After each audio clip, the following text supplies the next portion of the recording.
Thank you. You may be seated. Once upon a time, there was a prominent citizen of Cyprus by the name of Barnabas. When Barnabas became a Christian, he devoted his goods as well as his life to Jesus Christ. And Barnabas had a nephew by the name of John Mark. His mother, probably the sister to Barnabas, was a woman by the name of Mary. You remember when the church prayed for Peter when Herod had him in prison? It was in Mary's home that they had assembled to have that prayer meeting. When Peter was released from prison, it was to the wealthy home of Mary that Peter actually went. Barnabas was actually the one who vouched for Saul when Saul placed membership with the Jerusalem church. Barnabas and Paul made a trip on behalf of the poor saints at Jerusalem. When they returned to Antioch, they were accompanied by John Mark. And the church at Antioch then sent Barnabas and Paul out on a mission to preach the gospel. And when they went on that first missionary trip, they had John Mark, and they took him with them. Mark actually accompanied them through the island of Cyprus. And then he accompanied them across the sea to Perga. And then we come to a brief statement by Dr. Luke in Acts chapter 13.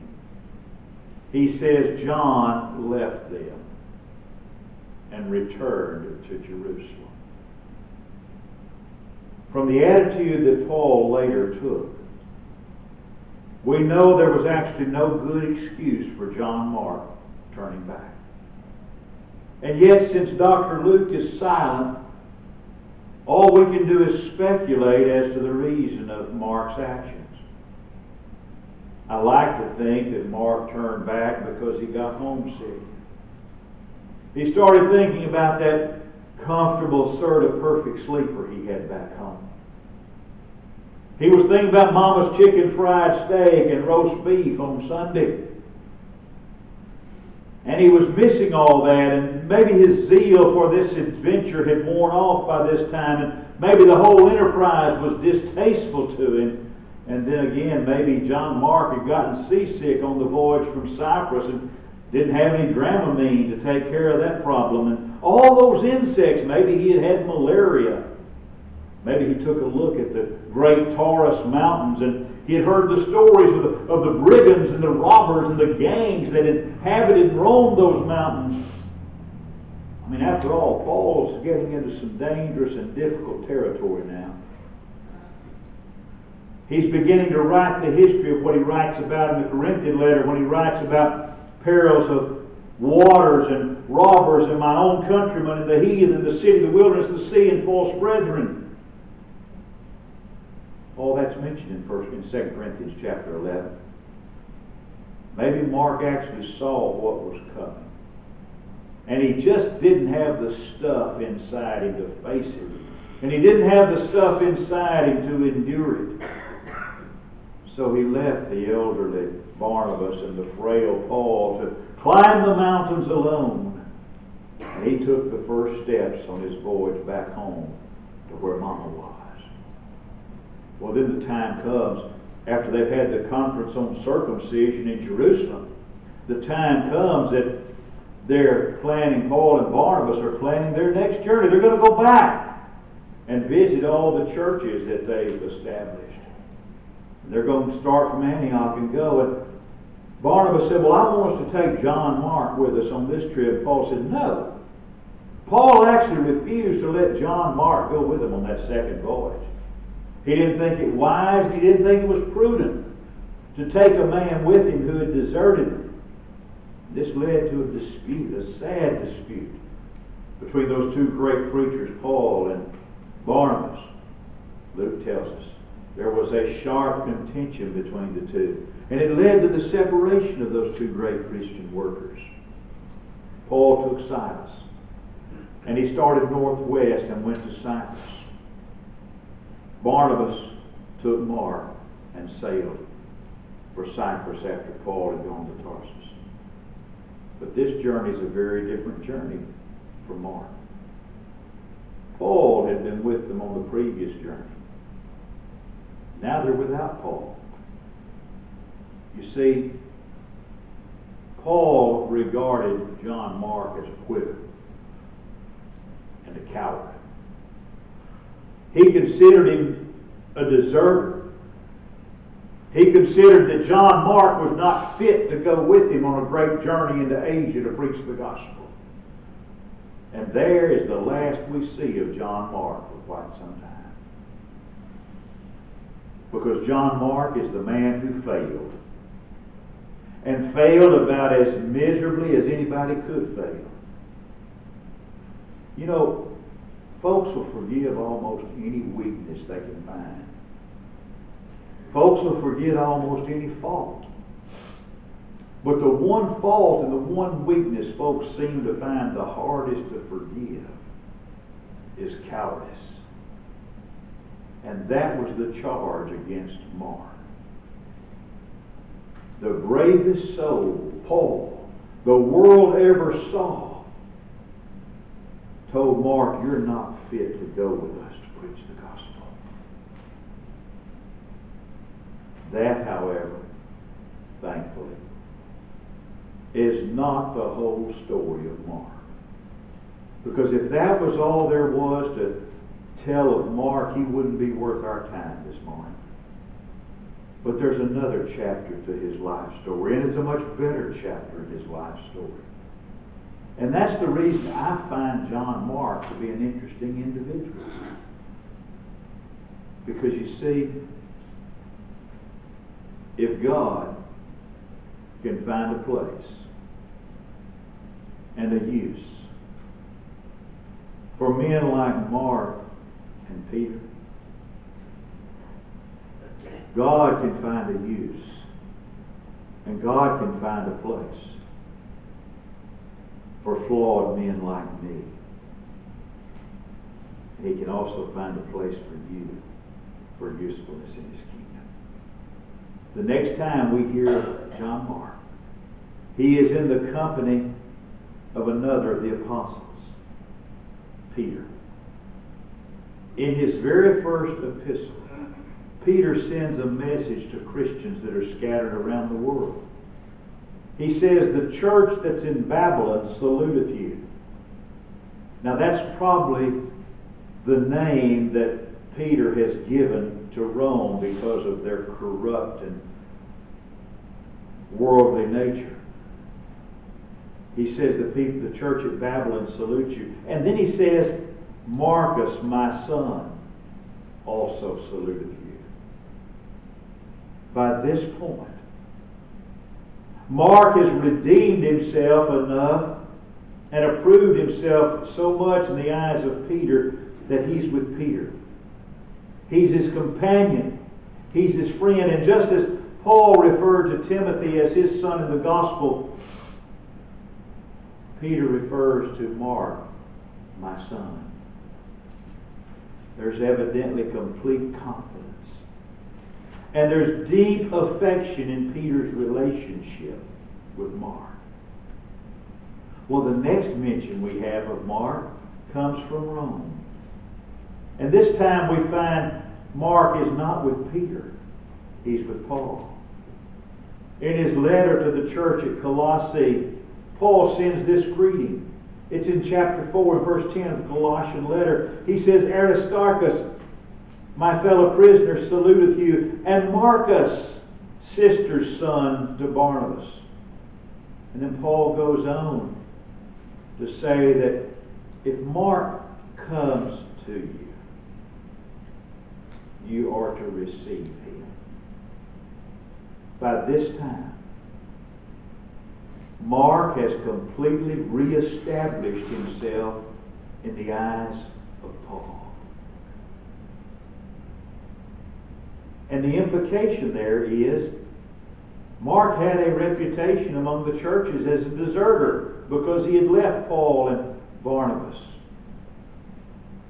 He had a reputation as a quitter. And Paul wants to make sure. He says, if Mark comes to you, I want you to receive him.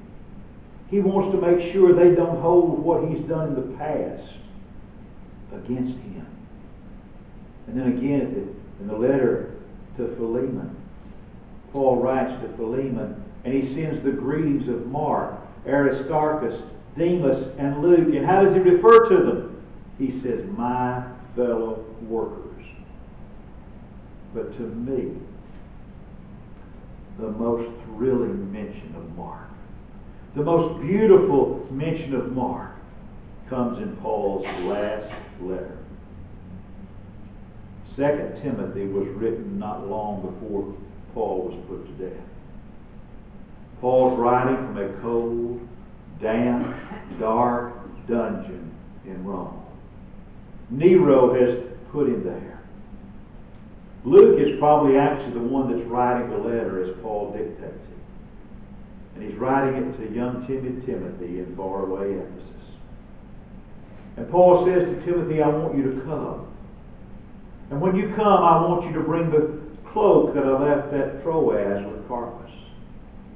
And my books, and especially my parchments. In that 4th chapter of 2 Timothy, he says, do your very best to come before winter.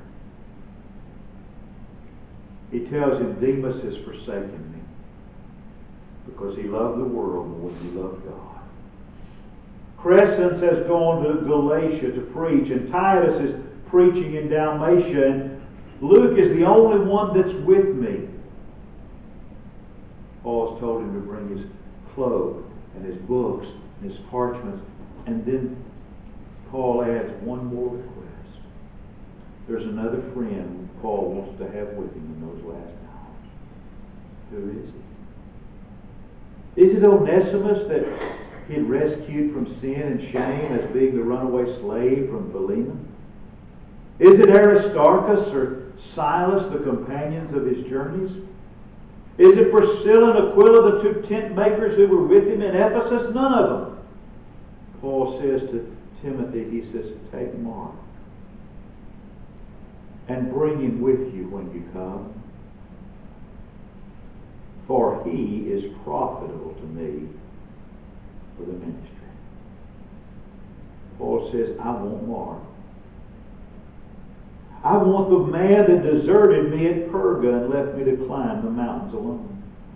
I want Mark, the quitter and the coward.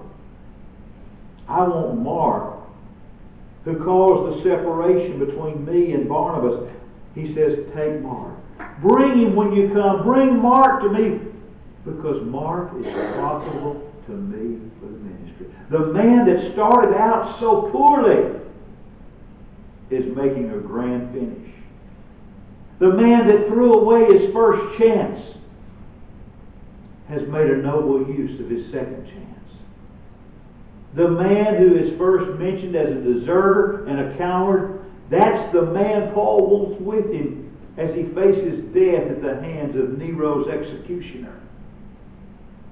He wants the man of weakness and cowardice that wrote the second gospel. How did this happen? How did Mark's remarkable recovery come about? Well, there was Mark's own determination to make good where he'd failed. You know, folks have a different reaction. Different folks have different reactions when they're rebuked sometimes. And when some folks are rebuked, they have a completely different attitude from what John Mark did. Paul rebuked Mark severely for his weakness and his failure. Paul even refused to let him join them on the second missionary journey.